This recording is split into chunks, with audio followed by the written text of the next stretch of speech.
For the consumer, brands don't exist. For the consumer, he doesn't care about your brand. He doesn't care about your product. He doesn't appreciate the differences. He doesn't care also.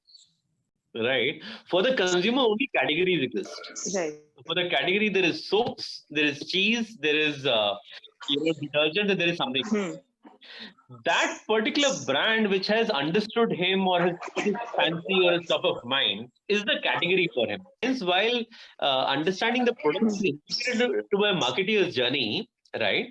But really aligning with the top boss, right? That am I here to tell the consumer to consume more of the category or tell the consumer to consume my brand versus the other? Which of these two things are my task? And unless we get the bearing on that, we will find it difficult to get it going. Yeah, we will just go in the wrong direction.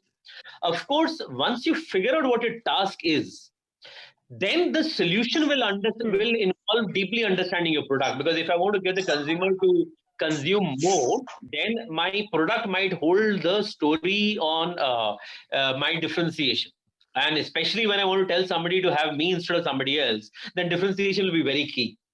But but at least in my experience, you cannot even start doing a job unless because these brands and products, they pre-exist us. They are there for a much longer period of time than we have really come into the game, right?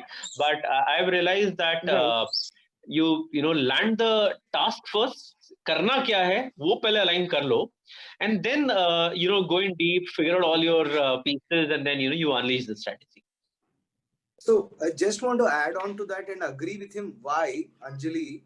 Because there is a natural product semiotic. For example, for ICICI Bank, we are studying the semiotics and the personality of FD versus mutual fund versus whatever, and the role in the consumer's life, right? Yes, yes. But how do we reframe the role of the product? And hence also the brand and the communication is determined by the marketing task, like Saurabh said. If it is to grow category, the role of the product is different. If it is to take share from competition and make them consume more of me versus competition, the reframing. One of the most powerful things in the world is reframing of product and reframing of brand. Product personality and brand personality versus competition.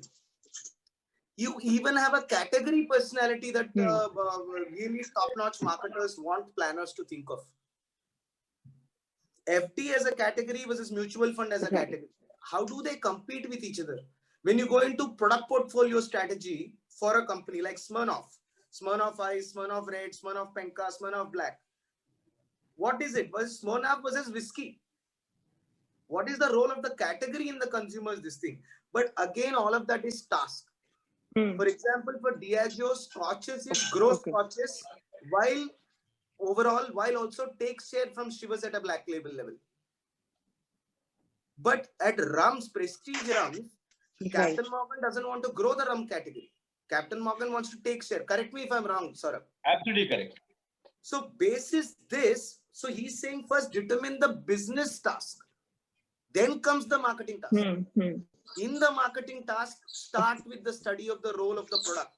The semiotics of the product. For example, when we did that beautiful research, FD for another generation came across as Aloknath. For that same generation, the personification of mutual fund came as Akshay Kumar. But for a different generation, it was different. So again, I go back to the part he was beautifully talking about: product consumption ritual, product feel of the mouth, product usage ritual. All of that also you study from the filter of what task. Take from competition mein product ritual, you will do a comparative. Product personality, you will do a comparative. But if you want to grow the category, usually category growth ka 1% comes from the collapse of some other category, not direct competition. Mutual funds is growing at the cost of life insurance. Right. So wahan product study karoge aap, you have to do a comparison of the product semiotics, personality, usage, role in the life, role of FD in the various life stages, 25 to 35, 35 to 45 versus mutual fund. So that's why he's saying don't put the cart before the horse.